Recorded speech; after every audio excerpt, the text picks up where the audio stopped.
وإلى أرواح المنتصرين من أنفسهم في بحق الجنة العاملين وأهل طاعتك أجمعين.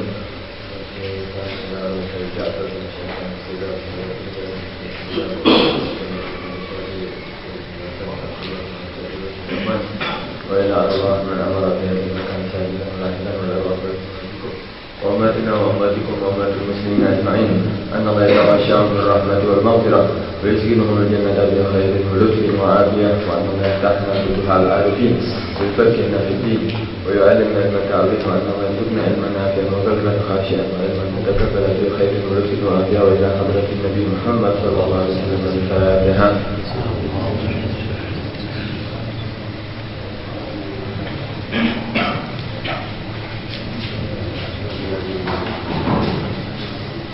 Bismillahirrahmanirrahim. Alhamdulillahirabbil alamin wassalatu wassalamu ala sayyidina Muhammadin wa ala alihi washabihi ajma'in. Radhiyallahu anhum.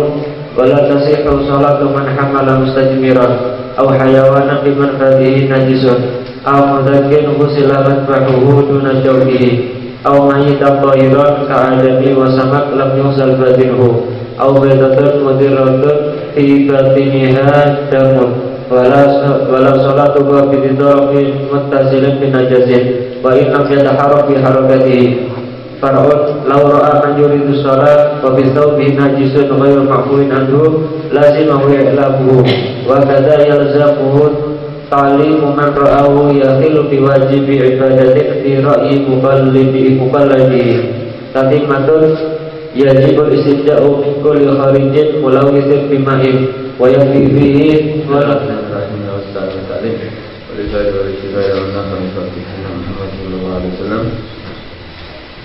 Kemarin terakhir kita bahas masalah ma'fuat juga. Wa yufa an mahal istijmalihi wa anwani lubabin wa bawlin wa rosi khufashin fil makani wa kadasawb wal badan wa inkasurat usril ihtirazi anha, dan dimaafkan daripada tempat istijmar, tempat daripada orang yang istinja dengan hajar, dia cebok dengan batu, istinja dengan batu, itu dimaafkan binisbah lahu. Ini khusus untuk orang yang istijmar saja, untuk yang lainnya tidak. Nanti tafsirnya lebih jelas. Kemudian wa aswani min dzubabin, dan juga dimaafkan daripada kotoran lalat, wa bauli wa rausi khufashin, dan kencing dan kotoran kelelawar, kotoran dzubab atau kencingnya. Kemudian kencing atau kotoran daripada kelelawar itu dimaafkan fil makani, di tempat. Wa kadasawb wal badan, dan begitu juga dimaafkan di baju dan di badan. Wa in kasurat, walaupun banyak. Kenapa? Li usril ihtirazi anha, karena sulitnya menjaga daripada itu najis. Itu sudah kita bahas kemarin. Bahkan kalaupun tidak dibedakan antara basah dengan keringnya, kemarin sudah kita bahas. Untuk yang sekarang, wa yu'fa amma jaffa, dan dimaafkan dari sesuatu jaffa yang kering, min daraki sairit tuyur, dari kotoran semua burung-burung, fil makani, dimaafkan fil makan, di tempat, bukan di baju dan bukan juga di badan. Idza ammatil balwa bihi, jika ammatil balwa, merata itu balwa, balak bihi, dengan itu darakit tuyur. Nanti di sini dimaafkan daripada kotoran burung. Itu ada dua syarat yang ada di matan, ditambah dari syarah hasiahnya. Syaratnya darakit tuyur itu dimaafkan, kotoran-kotoran burung itu dimaafkan. Yang pertama dengan syarat kalau kering kotorannya dan kering yang menginjaknya. Badan yang menginjaknya yang dimaafkan tadi itu kering, sama-sama kering. Kalau diantara keduanya ada yang basah, tidak bisa, tidak dimaafkan. Yang pertama berarti syaratnya harus kering. Yang kedua dimaafkan kalau umumul balwa, Kalau merata sudah tidak bisa dihindari lagi. Kalau seandainya dia mau berjalan tidak bisa, sulit untuk tidak mengenai itu kotoran. Kalau cuman ada di satu tempat sedikit kemudian banyak tempat yang kosong, bukan umumul balwa itu namanya. Berarti dia masih bisa berjalan menghindar kepada najis. Di sini syaratnya Pak, umumul balwa. Ketiga, alla yata'ammad al-masyu alaih. Dia tidak sengaja, tidak menyengaja untuk berjalan di atas itu kotoran. Tahu ada kotoran, bumbung dimaafno tak ica'ah. Berarti dia sengaja. Bumbung-bumbung dimaafkan, dia menginjak dengan sengaja, tak bisa. Dia berjalan itu tidak menyengaja untuk berjalan di atas itu kotoran. Kalau ada 3 syarat ini, berarti darakit tuyur, kotoran daripada burung-burung itu dimaafkan. Cuman itu hanya fil makan, di tempat saja. Adapun kalau seandainya kena baju, pakaian atau badan, tidak dimaafkan.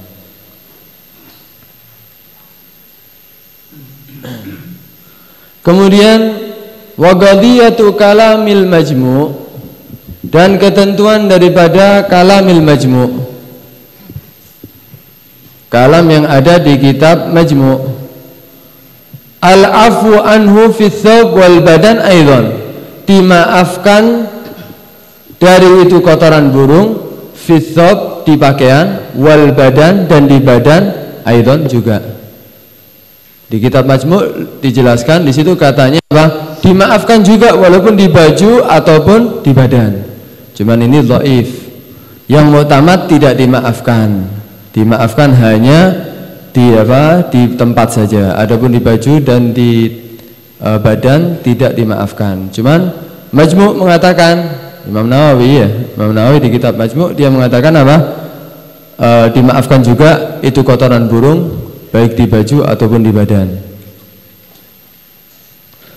Kemudian wala yu'fa, dan tidak dimaafkan an ba'ril fa'ri, dari kotoran tikus, walau yabisan, walaupun kering, alal aujah, atas pendapat yang mu'tamad aujah. Tidak dimaafkan itu kotoran tikus walaupun kering. Tidak dimaafkan di mana? Fil makan wa fis thawb wal badan. Tidak dimaafkan di tempat, tidak dimaafkan di baju, dan juga tidak dimaafkan di badan mutlak. Lakin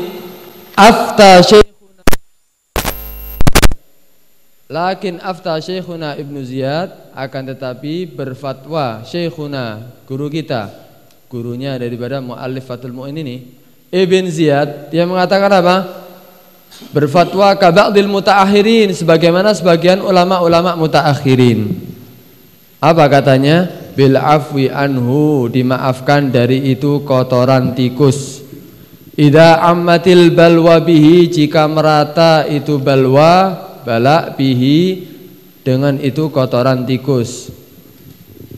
Disamakan dengan apa? Ka umumiha, sebagaimana meratanya, fi darakit tuyur, di dalam kotoran-kotoran burung. Sama sebagaimana kotoran burung itu juga dimaafkan. Ini kalau seandainya kotoran tikus merata di mana-mana, ada, sulit untuk dihindari, ya berarti dimaafkan. Itu pendapat Ibn Ziyad. Kita sudah mengetahui beberapa pelajaran yang lalu bahwa dimaafkan dari kotoran tikus itu fi hiyadil akhliyah. Mana sudah dibahas itu. Itu di tempat air, tempat WC itu tempatnya air. Tempat untuk wudhu, itu dimaafkan untuk di air kan, kotoran tikus. Kalau ammatil balwa kan sudah dibahas itu sebelumnya. Jadi kalau tikus ada biasanya di tempat-tempat wudhunya di desa-desa itu kan seperti kolam gitu ya. Itu kalau banyak kotoran tikus gimana? Dimaafkan. Itu sudah dibahas. Yang di sini dikatakan tidak dimaafkan an ba'il fa'ri, kecuali itu. Karena itu sudah dibahas dimaafkan. Jadi wala yu'fa an ba'dil fa'rah binisbah lil makan wasab wal badan, fala yunafi ma marra min annahu yu'fa anhu binisbati lihiyadil akhliyah. Tidak meniadakan yang kemarin, pembahasan kemarin itu, bahwa dimaafkan kotoran tikus untuk fi hiyad, haud, telaga-telaga atau tempat-tempat air al-akhliyah di WC. Nah, biasanya ada itu airnya, wah itu terbuka, banyak tikus yang keluar masuk di situ, kotorannya banyak. Ya apa ini, sulit untuk dihindari, ya sudah dimaafkan itu memang. Yang ini enggak, ini lain lagi. Kotoran burung yang ada di tempat sekarang, di satu ruangan atau di baju atau di badan, itu tidak dimaafkan. Pendapat Ibn Ziyad ini, katanya di Hasyiah dia mengatakan apa? Kalau ini pendapat Ibn Ziyad cuman menugil atau dia cuman memindahkan pembahasan yang kemarin itu, maksudnya hiyadul akhliyah dimaafkan, ya sudah jelas hatta dia tidak berfatwa, ya sudah memang itu pembahasannya. Cuman apakah yang dimaksud ini selain daripada hiyadul akhliyah? Dan di sini dohirnya katanya, dohirnya pendapat fatwa daripada Ibn Ziyad memang bukan untuk hiyadul akhliyah. Kan tadi sudah dikatakan tidak dimaafkan daripada kotoran tikus di baju, tempat atau badan. Kata Ibn Ziyad dimaafkan di tempat sebagaimana dari kutuyur. Sebagaimana kotoran burung jika sulit untuk dihindari itu dimaafkan, kotoran tikus juga sama, gitu loh. Itu fatwanya Ibn Ziyad. Wala tasihhu, selanjutnya wala tasihhu salatu man hamala mustajmiran. Kalau tadi sudah dibahas pertama bahwa dimaafkan bagi dari tempat orang yang istinja dengan hajar. Seandainya anak istinja dengan hajar, ya cebok dengan batu, kan boleh kan? Nanti ada pembahasannya setelah ini pembahasan, nanti ada situ tatimah pembahasan masalah istinja. Kalau seandainya istinja dengan batu, kemudian anak sholat seperti kemarin, istinja dengan batu itu tidak menghilangkan asar. Jadi asarnya masih ada, n-nya tok yang dihilangkan, najisnya dihilangkan, cuman masih ada bekasnya, berarti masih ada najisnya. Lalu terus siapa sholat? Kemudian kena bajunya, pakaiannya, kena sarungnya atau yang lainnya, gimana hukumnya? Dimaafkan. Dimaafkan untuk dirinya sendiri. Dimaafkan untuk dirinya sendiri, orang lain tidak dimaafkan. Nah ini terusannya daripada pembahasan itu. Wala tasihu, dan tidak sah salat. Wala tasihu salatu man hamala mustajmiran, tidak sah salat orang yang membawa mustajmiran, membawa orang yang istinja bil hajar. Wah kalau membawa mau soal wong salat gendong wong. Ya bukan, maksudnya tidak harus membawa di situ, walaupun dia mu'allak, dia gecean, ya pegangan kepada orang yang mustajmir, atau orang yang mustajmir pegangan kepada dia. Jadi dia sholat Allahu Akbar, ada teman saya pegang, dia istinja bil hajar, megang tangan daripada orang yang sholat, itu saya pegang. Ya apa ini hukumnya? Ini namanya hamala mustajmiron. Berarti ana sholat membawa orang yang mustajmir. Ya apa ini hukumnya? Sholatnya la tasihhu, tidak sah sholatnya. Saya ulangi lagi. Wala tasihhu, dan tidak sah sholatu sholat man orang hamala yang membawa mustajmiron, orang yang istinja dengan hajar. Sama disamakan dengan hamal lau ta'allagal mustajmiru bil musalli. Seandainya dia bergantungan orang yang mustajmir dengan orang yang sholat. Lah kalau seandainya orang yang sholat pegangan dengan orang yang mustajmir, podoai sama. Anak sholat pegangan dengan orang yang istinja dengan hajar, sama hukumnya, tidak sah sholatnya. Kenapa? Nanti ada pembahasannya. Berarti ini anak bersambung dengan sesuatu yang suci yang mutasil binajis, nanti ada di situ.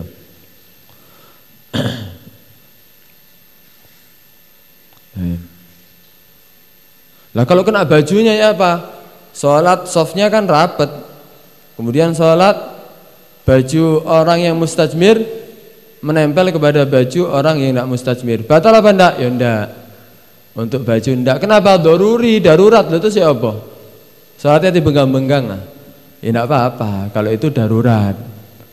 Ya, karena itu daruri. Wala tasihu salatu, dan tidak sah salat man hamala mustajmiran aw hayawanan biman fadhihi najasun.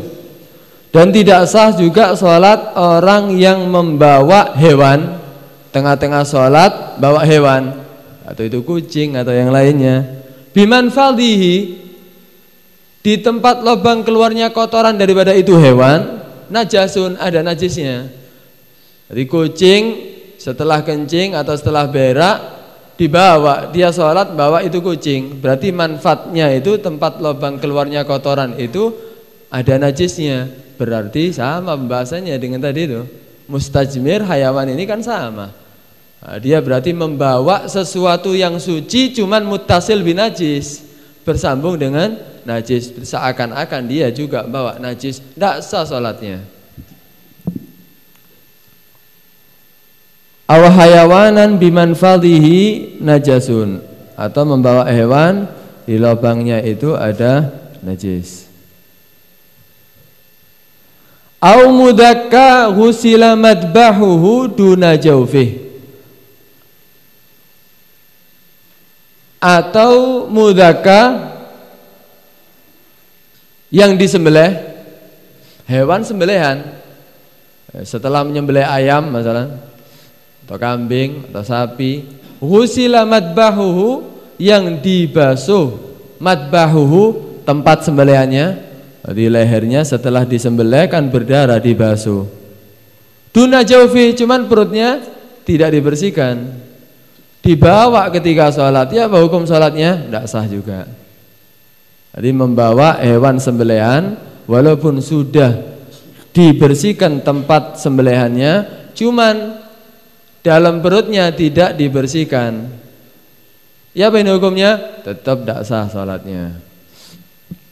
Berarti dia membawa sesuatu yang suci muttasil binajis. Au mayyitan tahiran ka'adamiyin wasamakin lam yughsal batinuhu. Sebagian kitab kurang lamnya. Au mayyitan tahiran ka'adamiyin wasamakin lam yughsal, bukan yughsal tak itu. Lam yughsal. Sebagian kitab ada yang kurang lamnya ya. Parah itu, salah. Kalau tidak ada lamnya hukumnya lain dah. Au mayyitan, atau mayit tahiran yang suci. Mayit yang suci itu apa? Ka'adamiyin, seperti manusia. Wasamakin, dan apa? Ikan. Bangkainya kan suci. Lam yuksal batinuhu, yang tidak dibasuh batinnya. Batinnya yang dalam perutnya tidak dikeluarkan. Jadi bawa ikan yang mayit, bangkainya ikan dibawa. Kalau ikan hidup tidak apa-apa. Kalau ikan mati dibawa ketika sholat, dikantongi misalnya, atau dibawa sama dia. Ya apa ini hukumnya? Kalau kotoran di dalam perutnya belum dikeluarkan, tidak sah sholatnya. Loh, itu kan bukan bangkai kan, itu suci kan bangkainya. Bangkainya ikan, bangkainya itu manusia kan suci. Iya, cuman ada kotorannya. Ketika dia meninggal berarti harus dibersihkan. Karena itu ketika dibawa, ketika dia sholat tidak sah hukumnya. Kalau sudah dibersihkan kotorannya dalam perutnya, tidak apa-apa. Mayit, ya tadi itu apa? Kotor apa? Bangkai yang suci seperti ikan. Kalau memang yuksal batinu, sudah dibasuh batinnya, berarti boleh dibawa sholat. Tetap dikatakan sah sholatnya. Dikatakan itu apa? Au mayyitan tahiran, atau maitah yang tahir, ka'adami seperti manusia, wasamak dan ikan, lam yuksal batinuhu, yang tidak dibasuh batinnya. Au baydatin madiratin fi batini hadamun, atau telur madirah yang fasid, yang rusak. Maksudnya rusak di sini apa? Bi an ya isa min maji ifarakhin minha, sekiranya tidak bisa jadi anak. Telurnya itu walaupun diingremin tidak akan bisa jadi anak. Kemarin itu sudah ada juga pembahasan masalah bed, masalah baydatin. Masalah baydatin sudah dibahas juga. Wadamu baydatin lam tafsud. Itu masalah pembahasan waktu dam yang pertama, bukan yang kemarin. Wadamin hatta ma bagiya ala nahwi admin lakinnahu ma'fun anhu wastasna minhu al-kabid waqtihal wal misik walau min mayyitin inin agada wal alaga wal mudgha wal banan kharaja bilauni damin wadamu baydatin lam tafsud ya. Itu darah daripada telur yang tidak rusak. Maksudnya apa? Suci. Kalau darah telur yang belum rusak berarti apa? Darah telur yang rusak. Maksudnya rusak di sini apa? Tidak akan bisa jadi anak. Itu telurnya akan bisa jadi anak. Berarti hukumnya apa? Najis. Ini pembahasan situ sama. Sini katakan apa? Au baydhatin madiratin fi batiniha damun, atau telur yang rusak fi batiniha, di dalam batinnya itu telur ada damun, ada darah. Kalau darahnya itu tidak akan bisa membuat telur tadi menjadi anak. Kalau darahnya ada di dalam telur itu ada darahnya, cuman masih bisa jadi anak, tidak apa-apa. Ya. Itu masuk pembahasan yang awal. Kadang-kadang di telur itu ada darahnya, cuman masih bisa jadi anak, itu tidak apa-apa, tidak dikatakan membatalkan sholat ketika bawa itu. Cuman kalau darahnya ada abor itu tidak bisa jadi anak, telur abor. Itu yang dikatakan kalau memang ada darahnya di dalamnya dibawa ketika sholat, tidak sah sholatnya. Wala salatu ghabidi tarafin muttasilin binajisin wa illam yataharrak biharakatihi. Dan juga tidak sah salat ghabidi tarafin, orang yang memegang tarafin, satu ujung. Dia memegang satu tali, satu ujungnya. Muttasilin binajis, ujung yang lain menyambung dengan najis. Atau dia memegang kain yang suci misalnya. Muttasilin, dia menyambung itu ujungnya yang lain binajisin dengan najis. Wa illam yataharrak biharakatihi, walaupun tidak bergerak dengan gerakan itu orang yang sholat, tetap dikatakan apa? Tidak sah sholatnya. Contoh, seandainya dia pakai sarung panjang lembre, kemudian ujung yang lain menyambung dengan najis, ana ruku', i'tidal, sujud, berdiri lagi, itu ujung yang lain tidak bergerak, ya apa ini hukum salatnya? Tidak sah. Yang menyambung dengan dirinya, dengan orang yang salat tadi langsung menyambung dengan najis, hukumnya juga tidak sah. Seandainya pun megang tali itu suci, ya, tali itu suci, cuman ujung yang lain langsung nyambung dengan najis.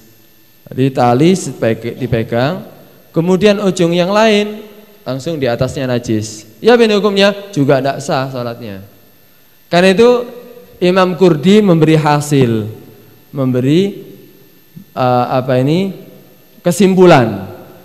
kesimpulan masalah ghabidu taraf. Wa hasilul mu'tamad fi hadhil mas'alah kama fil Qurdi, sebagaimana di kitab Qurdi itu apa?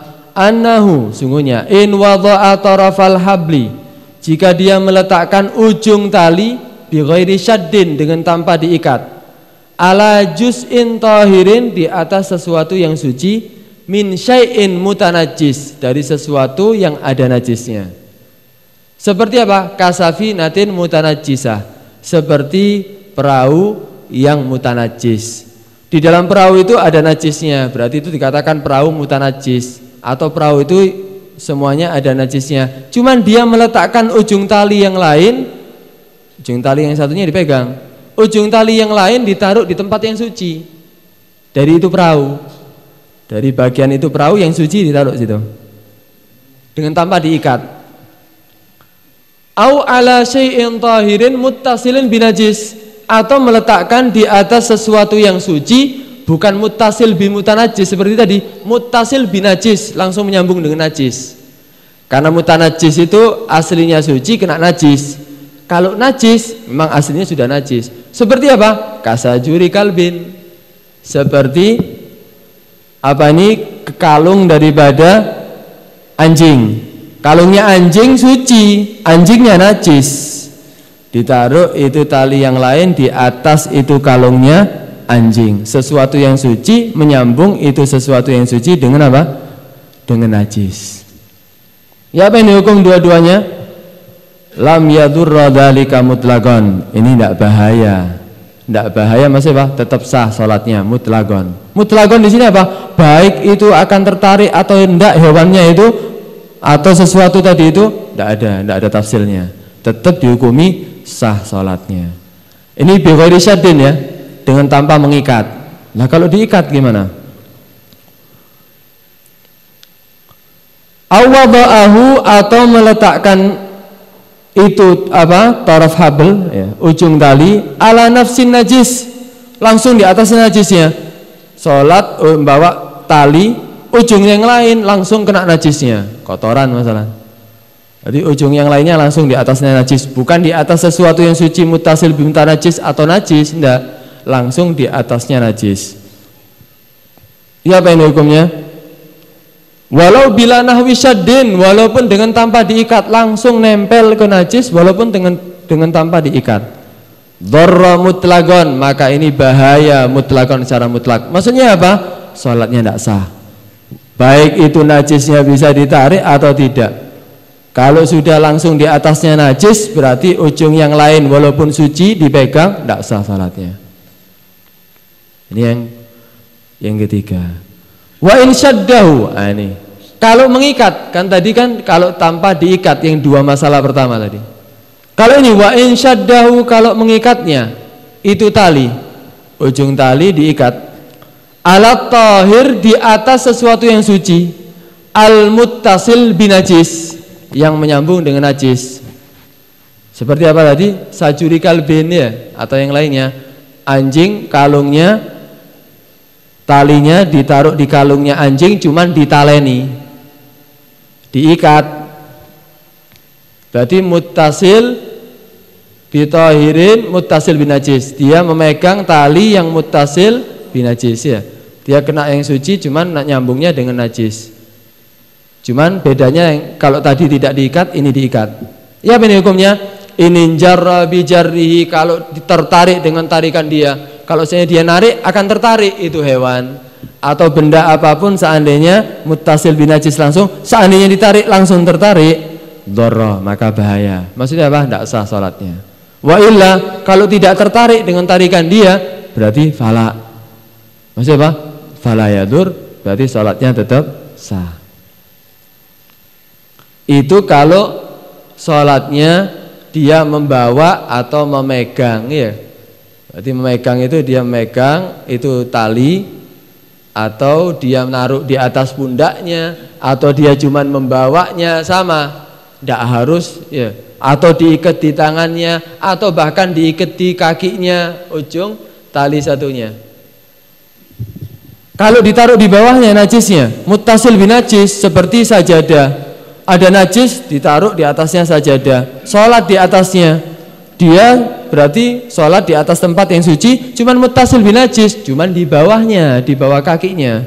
Hukumnya gimana ini? Sah sholatnya. Kalau tadi itu apa? Membawa ya, dengan cara ditaruh pundaknya, atau dipegang, atau diikat di tangannya, atau diikat di kakinya, sama saja. Cuman kalau di bawah kakinya, maksudnya apa? Di atas hamparan, yang mana di bawah hamparan itu ada najisnya, tetap sah. Wa kharaja bi qabid wa ma ba'dahu ma law ja'alahu al-musalli tahta qadamihi fala yadur wa in taharraka bi harakatihi, walaupun bergerak dengan gerakan orang yang salat. Kama law shalla ala bisatin mafrushin ala najis, sebagaimana seandainya ada orang yang salat ala bisatin, di atas hamparan, mafrusin, yang dihamparkan, ala najisin, di atas najis. Atau apa? Au ba'dahu alladhi yamasuhu najis, atau sajadahnya ujungnya kena najis, dia sholatnya di tempat yang suci, di bawah kakinya ya tidak apa-apa, bukan dibawa kok, bukan dibawa. Bahkan nanti ada pembahasan masalah sholat nanti, kalau seandainya bajunya dia suci, cuman tempatnya najis, dan tempat itu cukup untuk orang yang sholat, seperti di penjara dia, penjaranya najis semuanya. Satu cukup untuk orang yang sholat, tidak ada tempat yang suci. Pakaian dia suci.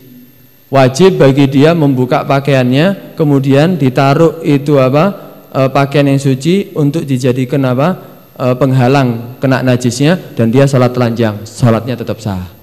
Karena dia sekarang tidak mampu untuk menutup aurat, dan ini tempat harus ditutup karena tidak sah sholatnya di atas najis.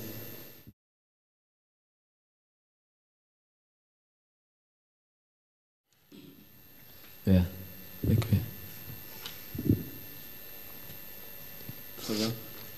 Ada yang perlu dibahas?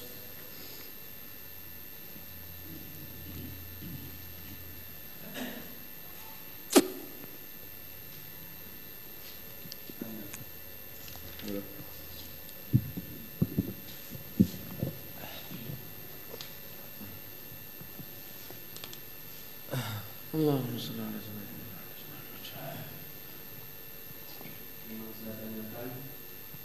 buka mic-nya.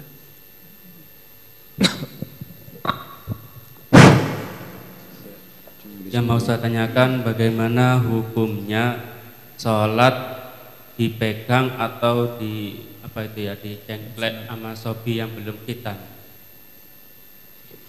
Ya. Kalau orang yang anak kecil yang belum dihitan,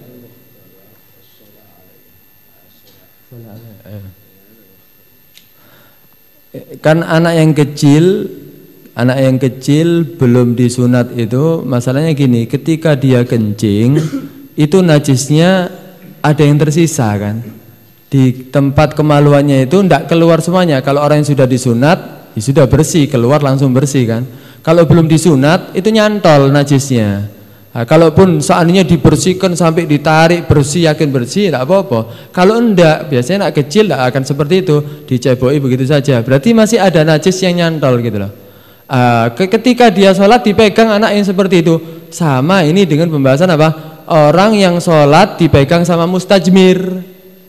Orang yang sholat dipegang sama orang yang istinja bil hajar, hukum sholatnya kan tidak sah. Kenapa? Karena orang yang istinja bil hajar itu ada bekas daripada najisnya, dimaafkan untuk dia tok. Kalau untuk orang yang lain tidak dimaafkan.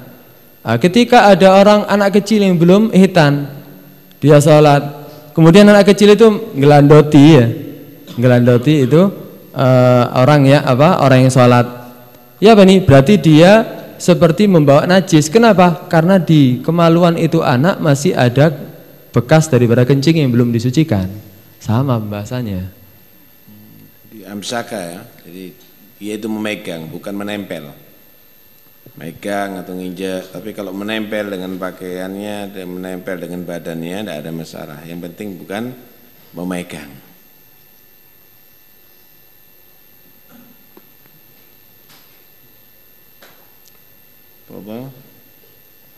Nambahin sedikit tadi itu, batasan lamanya gelandotnya anak kecil sama orang tua itu berapa menit atau detik? Kan kadang duduk lagi itu, apa langsung batal, apa ditunggu, apa anak kecil itu dipindahkan dari penempelannya tadi itu? Tidak ada syaratnya tadi, ma'atul fasal atau golil, tidak ada, langsung batal ketika dipegang.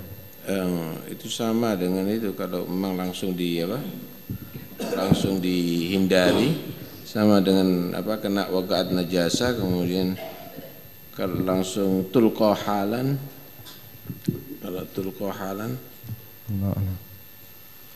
itu kan artinya dipegang dengan anak tadi itu kemudian langsung dihindarkan, yang penting tidak ada hamal kan. Nanti pakai serban kemudian kena najis langsung dibuang, yang penting tidak ada hamal, tulqahalan, tidak ada muskil, itu kan sama dengan itu. Kalau memang dibiarkan, nah.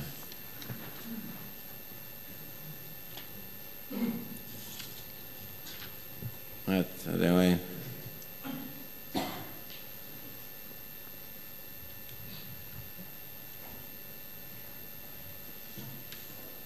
Ada yang perlu ditambah? Tafadhol.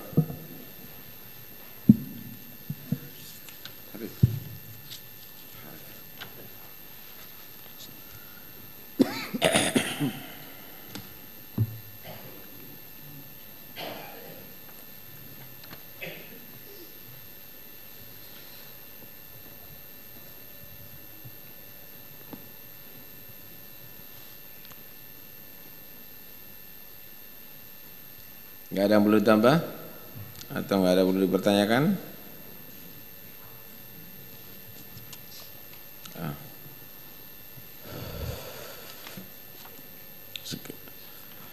Kalau sudah disyaratkan itu adalah bersih, maka tidak boleh dicampuri dengan yang kotor ya. Demikian fi'lut ta'ah ya, semuanya tadi itu kalau itu perbuatan itu taat, jangan dicampuri atau mutasil dengan maksiyah. Itu bisa membatalkan ta'ahnya loh. Hati-hati, inti sholat suci badannya, suci tempatnya, suci pakaiannya, tapi mutasil dengan najis, itu batal sholatnya ente, harus ngulangi lagi. Nah, demikian juga dengan yang haram, dengan yang maksiat, ente haji semuanya, tapi duitnya haram misalnya, tidak makbul hajinya ente nantinya. Ente mengadakan majelis taklim misalnya, tapi di situ ada perbuatan yang haram mutasil dengan maksiat, ada ikhtilat kah, ada yang lainnya, nanti akhirnya tidak bisa jadi ta'ah itu perbuatan. Nah, karena itu harus betul-betul dijaga. Selain dijaga daripada najasa, juga dijaga selain dijaga daripada najis yang pasti ada di badan, pakaian dan tempat, juga jangan sampai mutasil dengan najasa. Begitu juga jaga daripada maksiat, jangan juga menjadi sebab daripada perbuatan maksiat. Nah, jangan menjadi sebab daripada perbuatan maksiat. Kalau kita misalnya, wah ini kalau ziarah ini nanti perempuan ini bakal akan terbuka auratnya karena begini, karena begitu misalnya, udah nggak usah ziarah di bed, baca yasin ada di bed. Kenapa? Emangnya nggak sampai yasinnya, kecuali harus sampai badannya ada di situ. Ini kalau diadakan perempuan rombongan kadang-kadang 200 orang, gimana ini kalau ganti pakaian itu mereka nantinya? Kif sholatuhum nantinya, nah, tambah kacau nantinya. Nah karena itu jangan sampai ada yang menjadi sabab ilal maksiyah tadi itu. Nah, ada yang lain?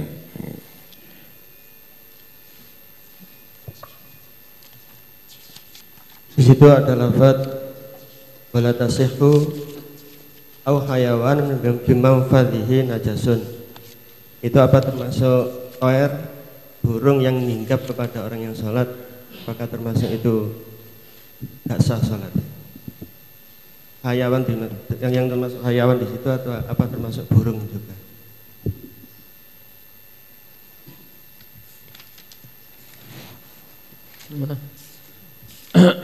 Au hayawan bimanfadhihi najasun. Ya, di majmu' itu ada orang sholat dihinggapi burung, itu kan sah sholat.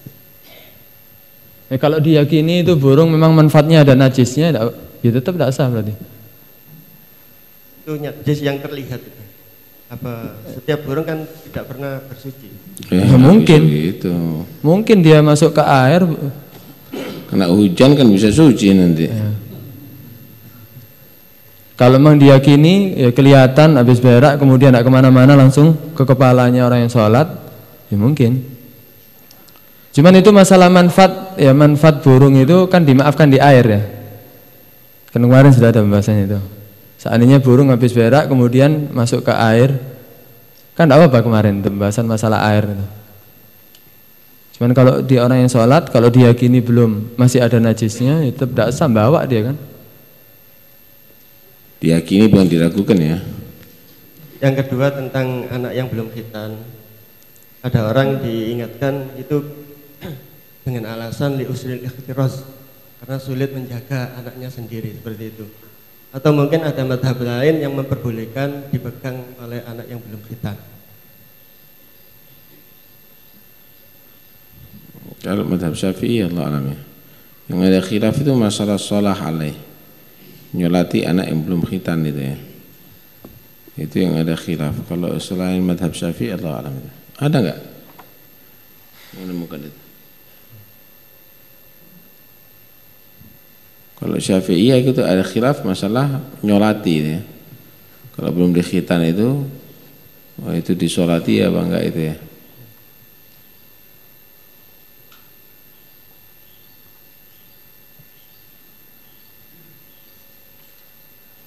Itu Allahu a'lam.